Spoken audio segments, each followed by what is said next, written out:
Thanks for joining me. This is Danny, and welcome back to my RealTech series. Today we are going to be playing with Automated Redstone. Mostly, we are going to be playing with designing circuits that will allow us to make complicated redstone circuits that only take up a single block and will allow us to do many interesting things. So the specific project that we're going to be working on today is to be turning on and off power to our diesel generator when it requires power. So this is something that, or when we require power. So we're going to have it shut off when our power is low. We want it to continue running until our power is almost full, and then we want it to stop running before it gets completely full, because we want to be able to save some room in our buffers for our renewable energy, so that we can make sure we're taking advantage of those things and have them as a higher priority. So this mod has actually a lot of different things besides the circuit designing capabilities of this mod. There are actually several other features that this mod has that I'm just going to kind of brush on real briefly, but it's not what we're going to be focusing on today. The simplest thing it has are these redstone wires. There are basically three main different types of redstone wires. There's a receiver and an emitter wire, and then there's just a solid redstone wire. So the nice thing about the redstone wires is that they can carry redstone for long distances without losing any signal. And the receiving wire will receive redstone, the emitter wire will emit the redstone, as you might guess, and no redstone will be emitted or received through the solid redstone wires. So it's nice because then you can have a lot of redstone circuits in a small space without worrying about the signals interfering with each other. Another thing that we've been playing with in this pack, or in this series, is the valves. Now this is an energy valve, and what this allows us to do is one of two things. It allows us to either control the flow of power going through something based on how much redstone we give this thing. So it'll allow the amount of RF through it corresponding to the redstone signal that we give it. The other thing it can do is read RF flow. So it'll output a redstone signal based on how much redstone is flowing through it. So currently we have 283 redstone flowing through this thing, so we're getting a redstone signal of 283. And as you might notice, this redstone signal is higher than 15. So the automated redstone mod also allows us to work with 16-bit redstone signals. So we can output some higher redstone signals than what we normally can with Minecraft, which are the 4-bit redstone signals that just range from 0 to 15. There's a fluid valve, there's a item valve, which can allow items to flow through it, and we can control those. We also have some wireless signaling capabilities that we may play around with later in the series, and then some sensors. And then there's also a redstone potentiometer that allows us to control or output a specific redstone signal. And then there's an 8-bit lever, which is similar to the potentiometer, except that it uses bit logic in order to output a redstone signal. To get into circuit designers, there are a few blocks that we're going to have to make. One of them is the circuit designer itself, which allows us to design circuits such as this one that we see here.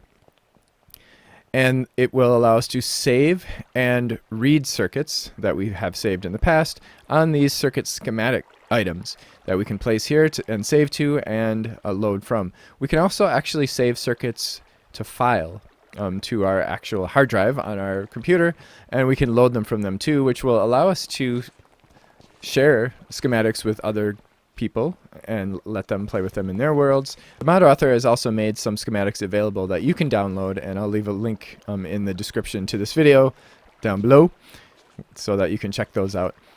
So then next to the circuit designer, I have the circuit assembler. The circuit assembler allows us to take a schematic and put it into a circuit casing. The circuit casing is the actual circuit that we will place in the world that will take in a redstone input, or perhaps multiple redstone inputs from any one of its sides, and then output some value, like output the result of the redstone circuit on some other side, or perhaps several sides. Now I have actually already made one of these. Have already recorded what the video that you're about to see, and I created this circuit casing, which is basically taking an input and giving us an output. But we're going to see exactly how we created this particular circuit right now, which is taking an input from this redstone comparator and then outputting to this redstone wire and then heading over to our diesel generator. So let's get started with the circuit designer and see how it is that we design these circuits. I've cleared out the circuit designer so that we can just start from scratch and see how this stuff works first. So to the right here, we have all these different gates and things that correspond to actual like redstone gates that we can create in the world with redstone. And we have inputs and we have outputs. So if we scroll down, why can't I scroll down? Okay, I guess I'm going to use the mouse wheel to scroll down. And then we have outputs out here. So we can have multiple inputs. And we can drag these around in the screen here and put them wherever we want. We can have multiple inputs. Since we have 6 sides on the block, we could theoretically have up to 6 inputs. Technically, you could even have more than one input and have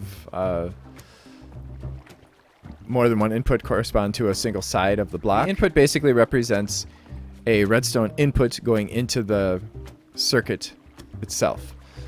So let's say we want to make a simple NOT gate. We would have an input, and then we would just grab a NOT gate, and then we would have an output. Now to make a connection between these different little bits, we click on one, we left click on one, and then we right click on something that we want to connect to it. And so we have this going into, we have the inputs going into this NOT gate. If we want the NOT gate to go into the output, first we select the output by left clicking it, and then we right click this, and then it makes that connection. So now we have an input, a NOT gate, and an output. And if we stick that on a schematic, we're saving that to a schematic file. We can then actually, if we have both of these blocks right next to each other, I'm going to sleep so that nobody dies.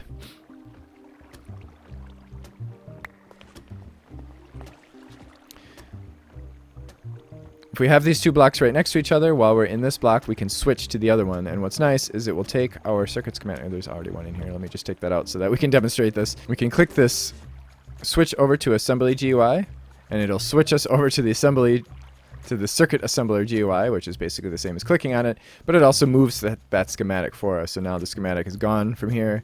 It is moved over to here, and then we can switch back. So that's nice. We can switch back and forth.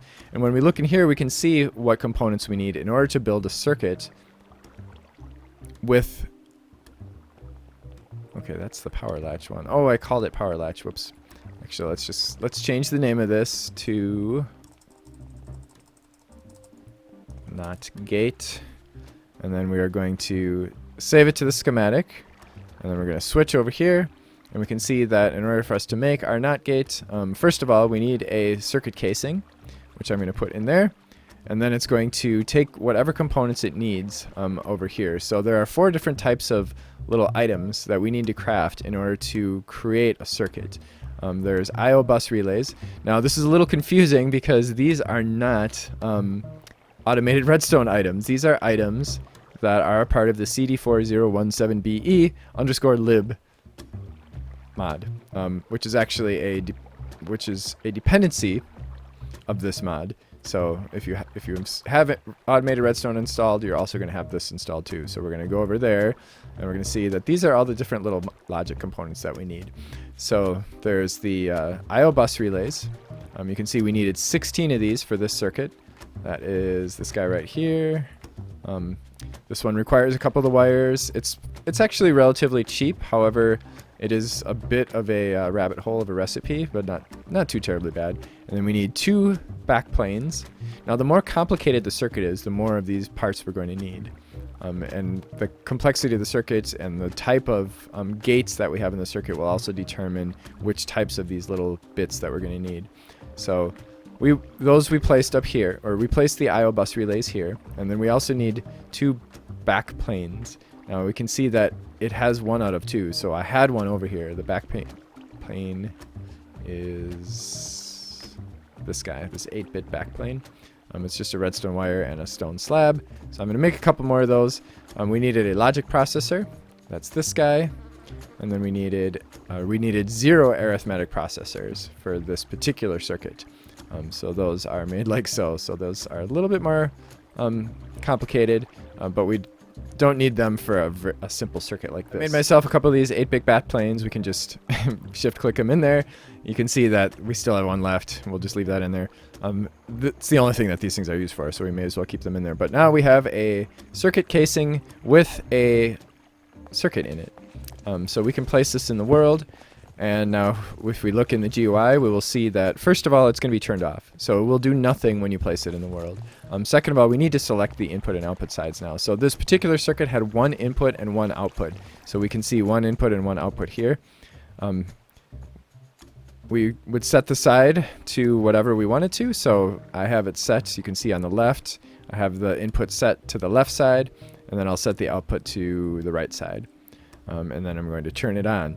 And this is going to tell us how often it's going to basically update this redstone signal that it's outputting. Because we have the basic casing here, it'll only update once per second. So we can't go any lower than that. We can go higher if we only want this to update, once every 10 seconds. If this is something that doesn't need to update very often and we don't want to lag out our server, we can do that. So we put a redstone signal here. We put a piece of redstone here. We can see that it is outputting a redstone signal here on this side. Because it is a NOT gate, it is not receiving a redstone signal, and therefore it is outputting a redstone signal. If we put a lever over here, and we input a redstone signal, then this output signal turns off. So we've just made ourselves a basic NOT gate. It's not very exciting, but this is just demonstrating how this thing works. So there are upgrades to the casing, of course. This is the basic. We can upgrade it to accelerated, which allows 4 cycles per second. And then we can upgrade this to high speed, which is 20 cycles per second. So this is basically the fastest we can go because 20 cycles per second is 1 per tick. So this basically allows it to cycle every tick. I'm actually going to leave that stuff there because now what I want to do is I want to make an RS latch. But before I do, I'm going to show you what it looks like in vanilla redstone. You might already know what an RS latch is in vanilla redstone. It is this. It's basically a memory circuit. It's a circuit that remembers the last value, essentially, that it received. There are basically 2 states to this circuit. One is for this side to be on and this side to be off. If we then turn this side on, it then turns that side off. And that is, of course, because we have 2 NOT gates here. So, of course, you probably already know that a NOT gate in vanilla redstone is where you have a redstone going into a block that has a redstone torch on it. The redstone torch will turn on if there's no signal there. It'll turn off if there is a signal there. So as you can see, there's a signal here.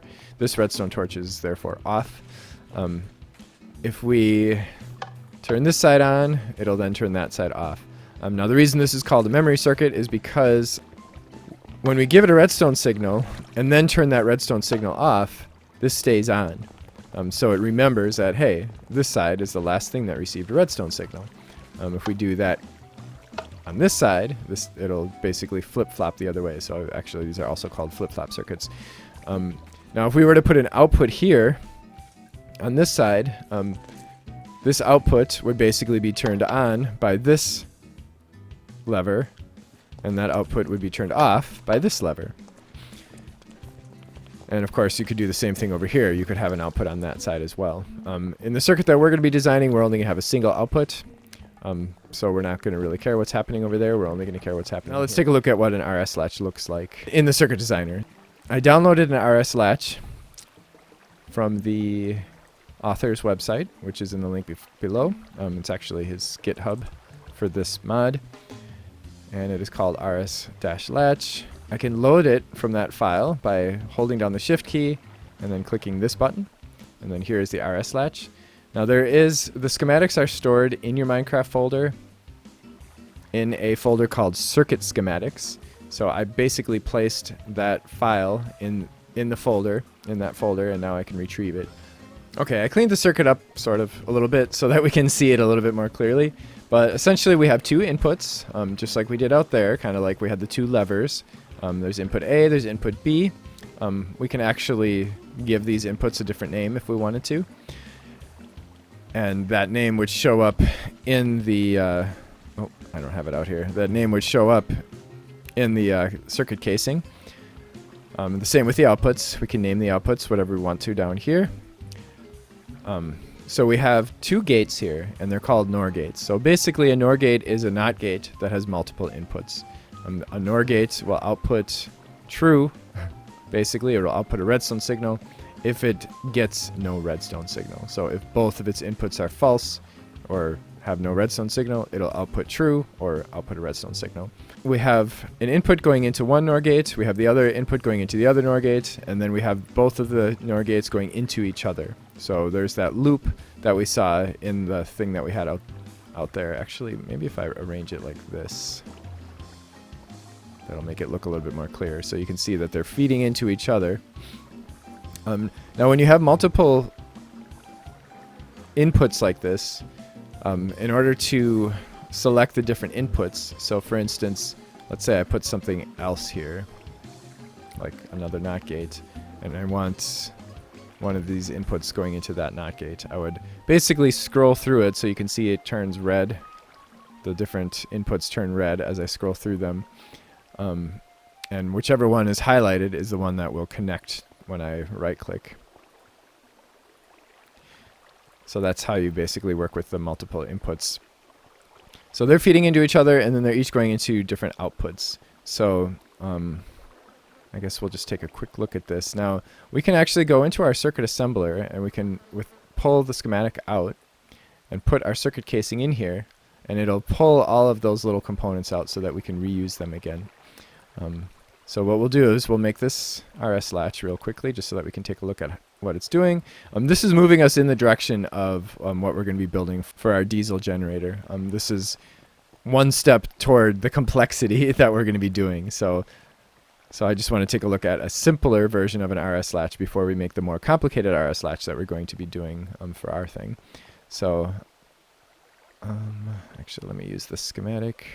So we're going to save it to the schematic file. It is now, RS latch is now here. And then we're going to switch to the assembler GUI. And you can see that we need 32 I/O buses, 4 backplanes, and 2 logic processors. So I'm going to have to make some more of those. All right, so I made some more of these I/O bus relays. I'm going to stick them in there. Now if I put this circuit casing in here, it's going to grab all the stuff that it needs. Oh, I need another backplane. Darn it. Okay, so I got some more backplanes. There we go. So here's our RS latch circuit. And if we place this, and we'll just place it over here, we can see that it has 2 inputs. There's input A and input B. So we can set input A maybe on the left side and have input B on the far side. Wait, is that the far side? Yeah, that's the far side. So input A is there, input B is there. I'm actually going to grab these levers because I don't have any extras. I'm just going to put them, I think we can do this. And then the outputs, I'm going to have one facing me and then one to the right. So we can put redstone there and redstone there. If we turn one of these levers on, oh, I guess that doesn't work like that. Okay.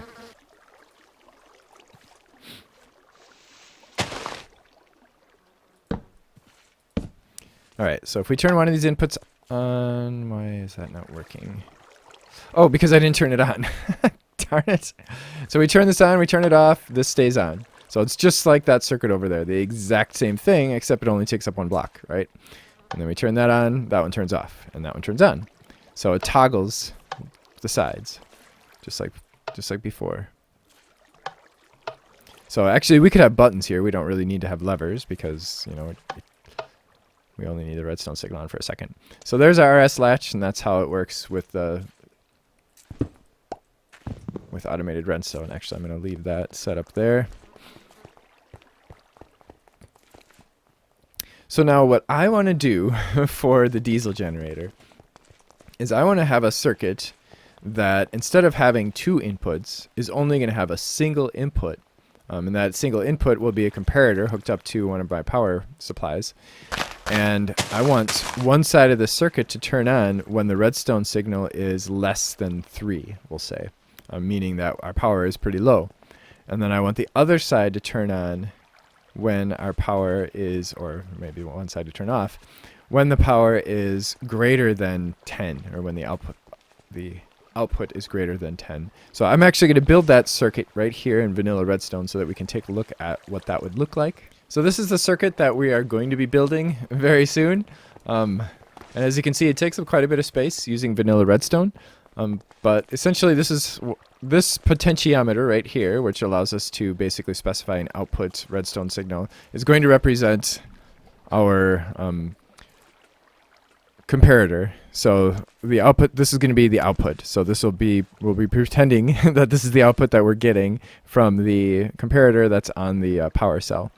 This redstone lamp is basically the diesel generator. So this is our output of the redstone circuit. So this is on when the circuit is outputting.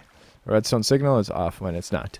And then, so what we've got is we want to turn this circuit on when our redstone signal from here is 3 or less. So right now it's 0, so we can see that this is on. We have 3 redstone bits going into a NOT gate. So when this is not getting a redstone signal, this thing is on, which means that this side of the circuit is going to be on, and we will be outputting a redstone signal. If we bring this up, 1, we're still off, 2, we're still off, 3, on. We are now turning this redstone torch off. However, because we have the RS latch in place here, the signal is still outputting. So the diesel generator has kicked in because our power went below 3, and now it's going to stay on until we get all the way up to 10. And the reason is because we have 10 redstone bits, 1, 2, 3, 4, 5, 6, 7, 8, 9, 10, going into a repeater that's going into this side of the circuit. So when this side of the circuit receives a redstone signal, it's going to turn this side off. So we're at, 5, 6, still off, 7, still off on that side, on this side, 8, 9, and then 10. As soon as we hit 10, we flip-flop. So now our circuit is off. So the diesel generator stops running.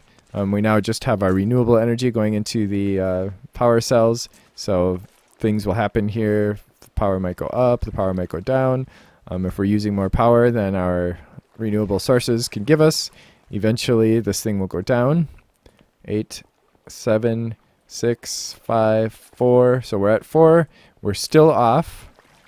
This side of the circuit is still on, even though it's not receiving a redstone signal anymore. It's going to stay on. And then as soon as we hit 3, oh, that is not what I meant to do. Okay, let's flip this back. The way this potentiometer works is you can click directly on a number, which is nice. So you can, or you can even like right click. I'm right click and drag this thing up and down to whatever signal you want. Or you can click on the arrows. If you click near the center of the arrow, it just increments or decrements by 1. If you click on the top of the arrow, it'll increment by more. I don't know what the maximum is, but it's like, let's see, we're at 15 now. If I click way at the bottom, it drops down to 8. So we want to go 7, 6, 5, 4. And then as soon as we hit 3, we're going to flip-flop. Oh no, it has to be less than 3. So as soon as we hit 2, it's going to flip-flop. So now our redstone lamp turned on. That's our diesel generator kicking in. So this is the circuit that we want to build in the circuit designer. Okay, so I already created this circuit and I saved it to a file.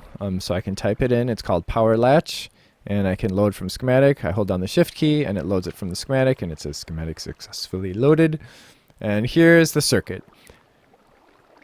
So essentially what we have is we have a single input, just like we had outside, and we have a single output. And the input is going into 2 different arithmetic operaters. So this is basically the solution to having to have the long. Says I eat too much. Yeah, I know he does. I think he's a jerk. So anyway, we instead of having these long strings of redstone, we can actually do math in there. Well, it's actually logic, greater than or less than logic. So we have a less than chip here. And actually, if you hover over the chips over here, or the gates rather, so here's the less than, it'll tell you exactly what it does. So less is active if the upper input value is smaller than the lower input value, meaning it will output a redstone signal if the upper input value is smaller than the lower input value. So there's two inputs. There's the upper here and the lower there. So, and again, we can use our scroll wheel to go from one to the other. So the upper is the input. So in this case, if the input is smaller than the lower value, so for the lower value, I have a constant. So the constants we can pull from the top here. It's basically just a constant number. So you click on the constant and then you enter the number you want down here. So I entered 3. So if the input is less than 3, then we're going to output a redstone signal into this NOR gate. That NOR gate is then outputting into another NOR gate. That NOR gate is outputting to the outside.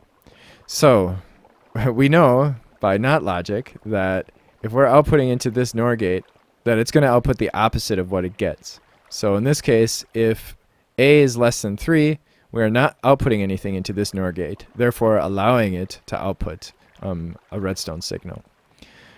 So this other one is greater than or equal to. So again, we can scroll down here and take a look at greater than or equal to, and it says active if the upper input value is greater or equal to the lower input value. So the upper input value is our input. The lower input value is this constant, which is set to 10. So if the input is greater than or equal to 10, then we're going to output into this NOR gate, which will essentially turn it off, right? Because it's a NOT gate, causing it to not output. And we have these two gates feeding into each other. As you can see, the output of this is going into the input of that. The output of this is going into the input of that, therefore causing a RS latch. So that's going to give us the exact thing that we want. So we're going to be inputting. So when the input is less than 3, it's going to basically activate this circuit. It's going to cause this NOR gate to output a redstone signal. Because it's not getting a signal here, it's not getting a signal there, so therefore it's going to output a redstone signal, which will cause a diesel generator to kick in. And then as that input increases, it goes up to 3, 4, 5, 6, 7. Neither of these things will be outputting redstone signals, and therefore it'll maintain the whatever this thing had first, and it'll continue to do that until this input is greater than or equal to 10. And then this thing will input a redstone signal into this NOR gate, thus shutting off the circuit. And then, of course, it will stay off until then it goes back and this one drops below 3.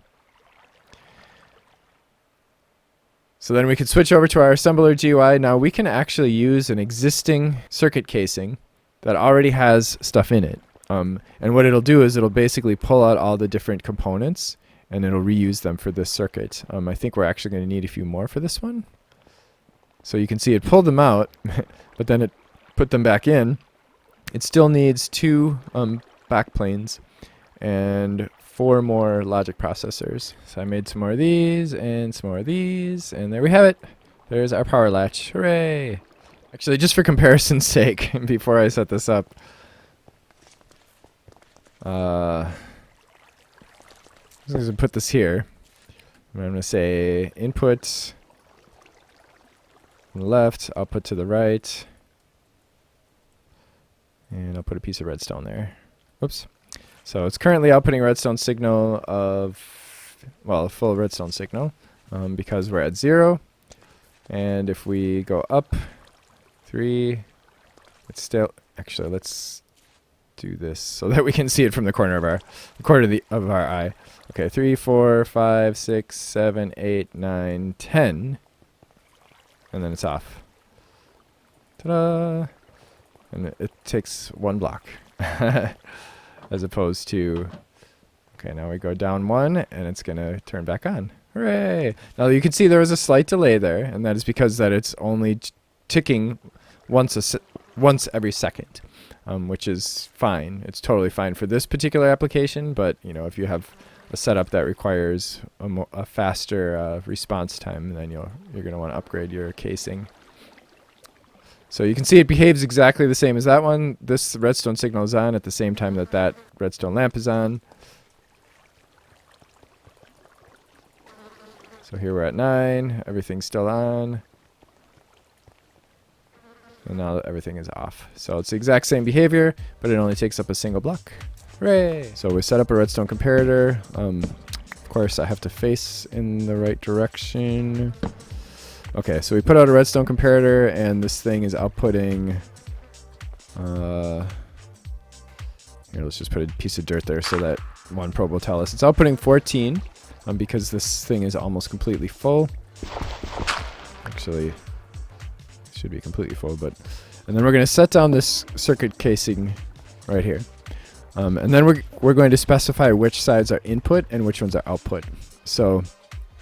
and we also have to turn it on, otherwise it's not going to do anything. So here's our input. Since we only have one input, we only have one input listed here. And when we hover over it, it shows us the box. We want it to input from that side. So right now it should be receiving a redstone signal of 15, or 14 rather. And then we're going to have it output actually to the top, because I'm going to put a redstone connector up there from Immersive Engineering. What I actually want to do is I want to set this to interrupt mode, which means that it's going to update when the input changes. So that should change, yeah. So we're outputting a redstone signal to the top of this thing. So what I'm going to do is I'm going to use some redstone wires from Immersive Engineering, or some redstone connectors, and we're going to, let's see, we'll just put them along here. Put one here, and then I'm going to put one in place of this thing. So we want to set this thing up so that it only works when it's receiving a redstone signal, which means that we're going to have to invert it. Redstone wire connector. So this redstone wire connector we're going to want to set to output. So you just right click on it. The channel is white. We can keep them all in the white channel. This one, it doesn't matter what that one is, because it's not doing anything. That one's not doing anything either. This one is going to be set to input on white, which is the default. So then we can take these redstone wire coils and run them over here. And there. Okay. So now our diesel generator should not run until this thing gets really empty. So now we're going to turn on some stuff, and that's going to make it get really empty. Okay, we're draining our power now. I've actually added another capacitor or another connector to this, so even though it's a low voltage network, we can get 512 into the network. I also had to add another set of connectors back here between this medium voltage and the low voltage capacitor, because this capacitor can only bring in 256 per side. So we're now outputting 256, which is faster than our renewable energy can produce power. So this power cell is draining. So it should be fairly soon that this guy drops below 3. Uh-oh. Uh-oh. That didn't sound good.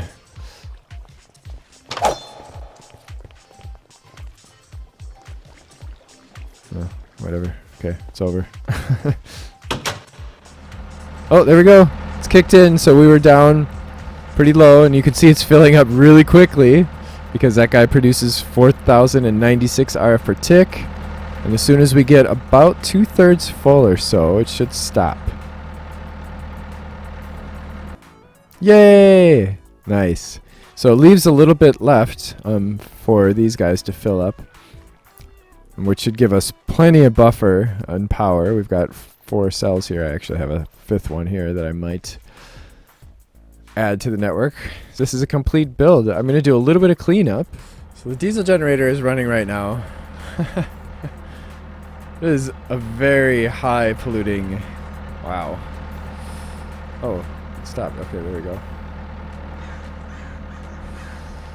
So yeah, we're definitely going to want to do something about this in a future episode. In fact, I think in the next episode, we're going to be doing one of two things. We are either going to be setting up a huge greenhouse to take in all of this stuff and use it for the benefit of a tree farm.